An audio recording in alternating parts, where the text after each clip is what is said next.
fahamu wewe ni nani ndani ya Kristo, au tungesema Mungu anakuonaje? Kwenye macho ya Mungu, Mungu anakuona wewe ni nani? Samueli wa kwanza sura ya 10, tuanzie hapo. Samueli wa kwanza sura ya 10 na mstari wa 6. Samueli wa kwanza sura ya 10 na mstari wa 6. Anasema hivi: na roho ya Bwana itakujilia kwa nguvu, nawe utatabiri pamoja nao, nawe utageuzwa kuwa mtu mwingine. Haleluya. Amen. Anasema roho ya Bwana itakujilia kwa nguvu, nawe utatabiri pamoja nao, nawe utageuzwa kuwa mtu mwingine. Hizi ni habari za mtu mmoja anaitwa Sauli. Huu ulikuwa ni wakati ambapo Bwana anataka awape wana wa Israeli mfalme, na Mungu akawa amemkusudia Sauli awe mfalme. Kwa hiyo Sauli akawa amekutana na Samueli. Samueli alikuwa ni nabii ambaye akikupaka mafuta ndipo unakuwa mfalme. Sasa baada ya Sauli kutiwa mafuta, Samueli akamwambia, roho ya Bwana itakujilia kwa nguvu, nawe utatabiri, alafu utageuzwa kuwa mtu mwingine. Haleluya. Amen. Haleluya. Amen. Utageuzwa kuwa mtu mwingine. Haleluya. Amen. Sasa leo nataka nikueleweshe pia Mungu anavyotenda kazi. Amen. Amen. Leo tuna neno zuri. Mwambie jirani yako, leo tuna neno zuri.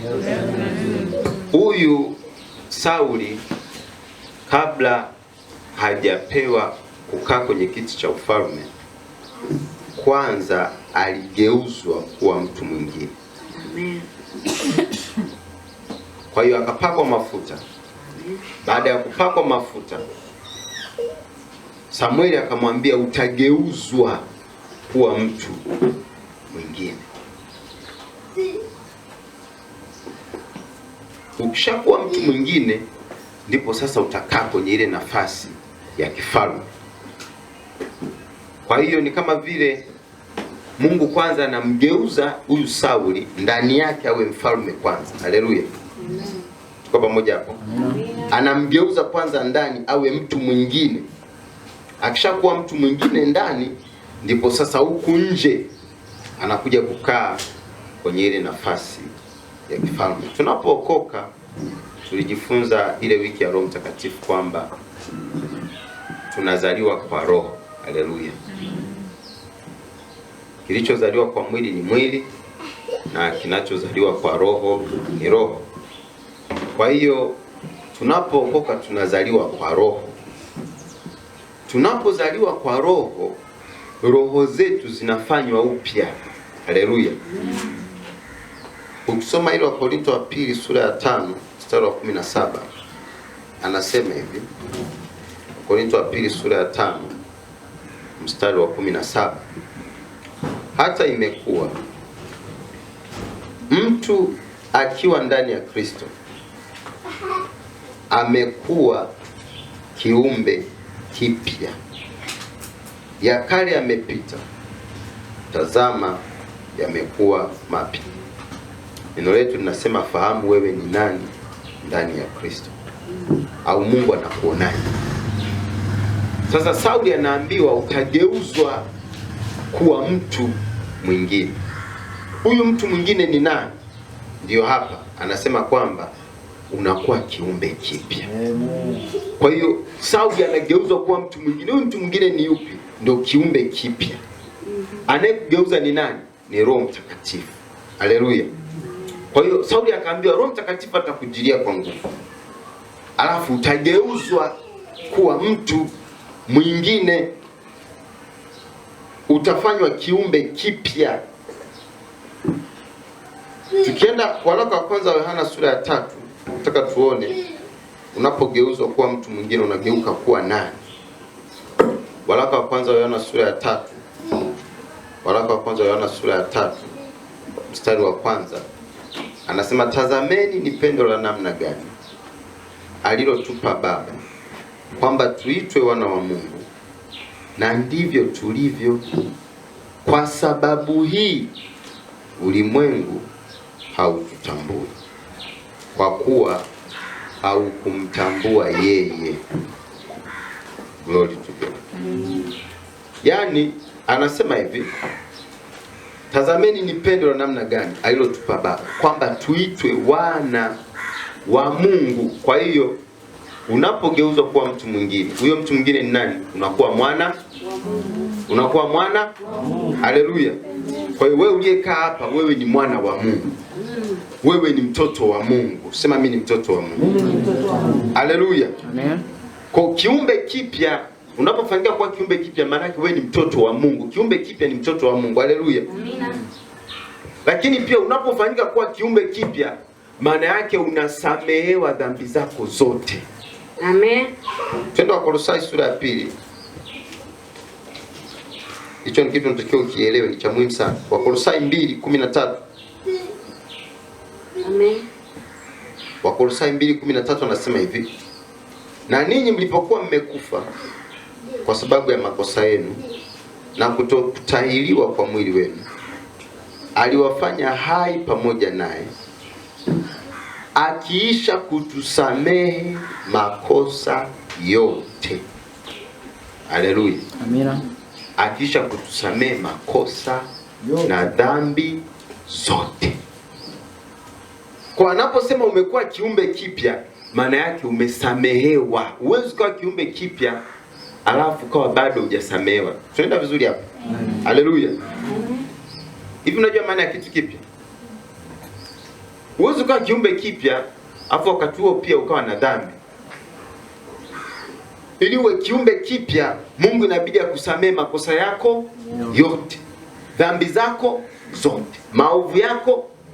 Ndio maana anasema hivi, hata imekuwa mtu akiwa ndani ya Kristo amekuwa kiumbe kipya, ya kale yamepita. Ndio dhambi sasa zile. Haleluya. Amen. Ndio ule uovu. Kwa Biblia inasema tumesamehewa makosa yote. Sasa ukisoma ile Warumi 8:1 anasema hakuna hukumu ndani yao walio katika wao walio ndani ya Kristo. Haleluya. Ili uweze kutembea na Mungu vizuri, lazima kwanza ujue umesamehewa. Yes. Haleluya. Lazima ujue umefanya nini? Umesamehewa. Sasa Mungu anavyotusamehe sio kama vile ambavyo sisi waga tunasamehe. Ndio maana wakati mwingine waga tunashindwa kuelewa ule msamaha wa Mungu. Yaani Mungu anaweza akakusamehe kiwango ambacho wewe mwenyewe hauwezi kujisamehe. That is God. Haleluya. Yaani Mungu anakupenda upendo ambao wewe mwenyewe ungepewa nafasi ya kujipenda, usingejipenda kiasi hicho. Yes. Ndio maana kuna watu wanajichukia. Ndio maana kuna watu wanajiua. Maana yake hata yeye mwenyewe anajichukia, hata yeye mwenyewe hajipendi. Sasa mtu kama huyo kuelewa Mungu anavyompenda ni kazi kidogo. Haleluya. Narudia tena. Mungu anakupenda kwa kiwango ambacho hata wewe mwenyewe usijipenda hivyo. Amen. Mungu amekusamehe kwa namna ambayo hata wewe mwenyewe huwezi kujisamehe hivyo. Amina. That is God. Amen. Haleluya. Amen. Mwambie jirani yako huyo ndiye Mungu. Huyo ndio Mungu. Haleluya. Amen. Sasa Wakristo wengi wanateswa na hivi vitu. Unateswa na mambo ya nyuma. Kwa nini unateswa na mambo ya nyuma? Ni kwa sababu bado haujajua kwamba wewe ni kiumbe kipya. Haleluya. Amen. Yaani aliyekuwa anatenda hizo dhambi sio wewe. Nisikilizeni. Biblia inasema hata imekuwa mtu akiwa ndani ya Kristo amekuwa kiumbe kipya. Glory to God. Amen. umeshageuzwa kuwa mtu mwingine. Aliyekuwa anatenda yale mambo sio wewe, huyo hayupo. Jina la Bwana libarikiwe. Ndio maana leo tunasema tulikufa pamoja naye. Tulisulubiwa pamoja naye. Glory to God. Amen.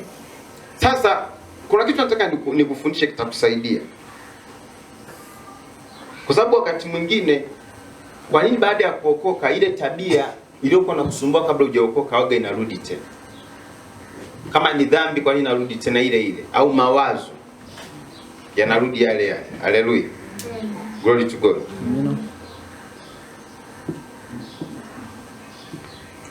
Nani hapa amewahi kuhama nyumba? Ulikuwa unaishi kwenye nyumba fulani ukahama? Haleluya. Kama kuna nyumba ulikuwa unaishi Mama Grace, si ndio? Na wakati unaishi pale ulikuwa yani kuna watu ulikuwa unawavuruga, majirani unawasumbua, wengine wanakudai, wengine nini. Alafu ukahama, ukahamia kwenye nyumba mpya. Tuko pamoja? Amen. Ukahamia kwenye nyumba mpya. Apale ulipohama akaja kwa mtu mwingine. Sasa wale waliokuwa nakudai wewe, sio wanapoje nyumbani kwako? Watakuja pale. Yes. Sio tuko pamoja? Sasa yule watakaye mkuta sio wewe. Yeye anatakiwa awaambie mliyekuwa mnamdai amehama, hayupo. Amen. Glory to God. Amen. Ni kweli nyumba yake ni hii, ila yeye mwenyewe afanye nini? Hayupo, amehama. Amen. That's the way it is unapokuwa kiumbe kipya. Mawazo yanapokuja, yaambie huyo Baraka, huyo aliyetenda hayo hayupo. Amekufa pamoja na Kristo. Sasa hivi amehama, ameketi. Kuna mtu ananielewa? Haleluya. Kuna vitu waga vinarudi, adui waga anarudi, ila mwambie hivi, Baraka aliyekuwa anatenda hayo sasa hivi hayupo. Amen. Aliyepo sasa hivi ni kiumbe kipya. Oh my God. Kuna mtu anaelewa vizuri? Amina.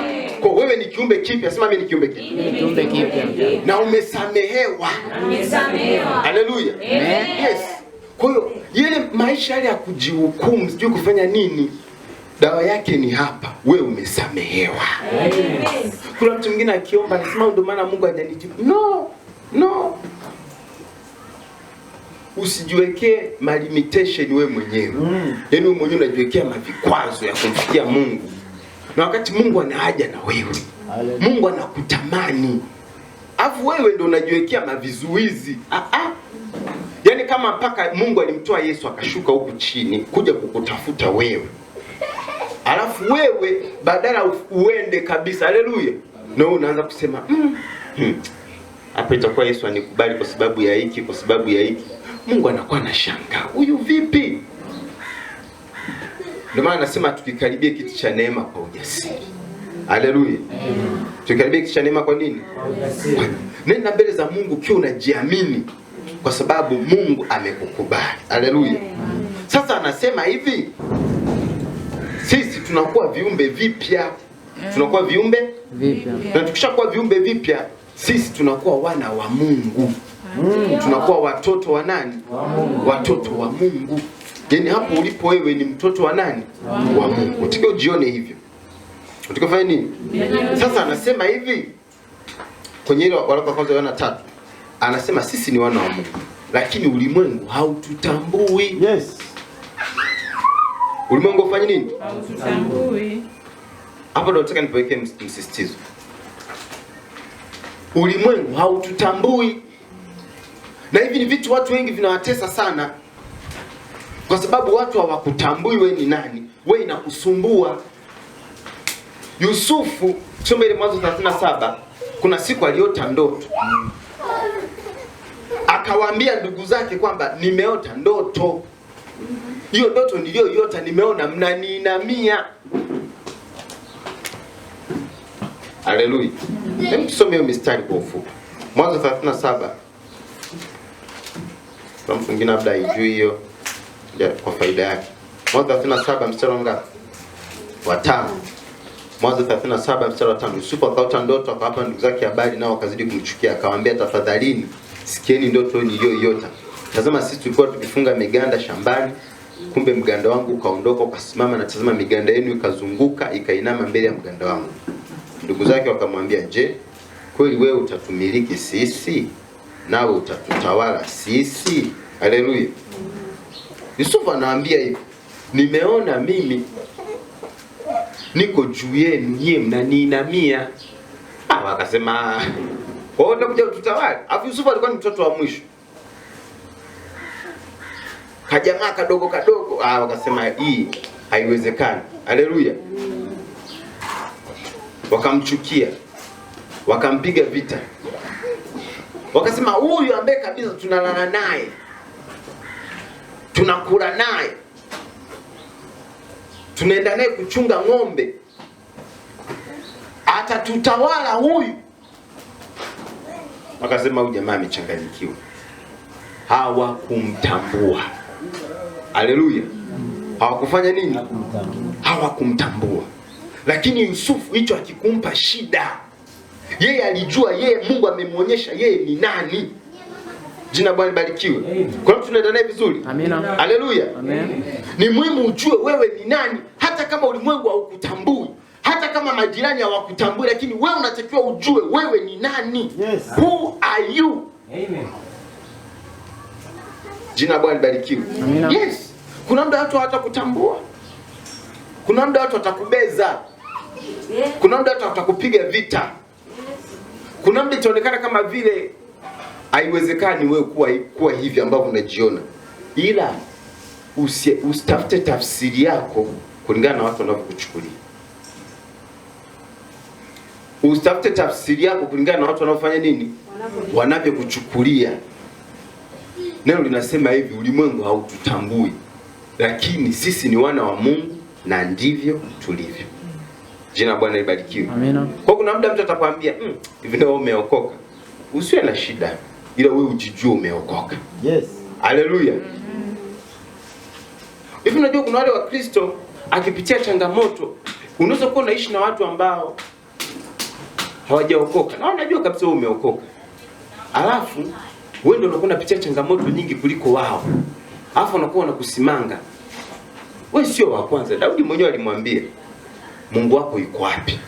Haleluya. Amina. Haleluya. Amen. Haleluya. Amen. Kuna watu hawajasikia. Haleluya. Amen. Daudi naye alimwambia, Mungu wako yuko wapi? Kuna mazingira watu watakwambia, ila unatakiwa wewe ujijue wewe ni nani. Ndio. Pamoja na yote unayoyapitia, wewe ni nani? Pamoja na kwamba ndugu zako wamekataa, ila je, wewe unajua wewe ni nani? Haleluya. Sasa ili ufike hapo unahitaji ufunuo. Sema ufunuo. Ufunuo. Haleluya.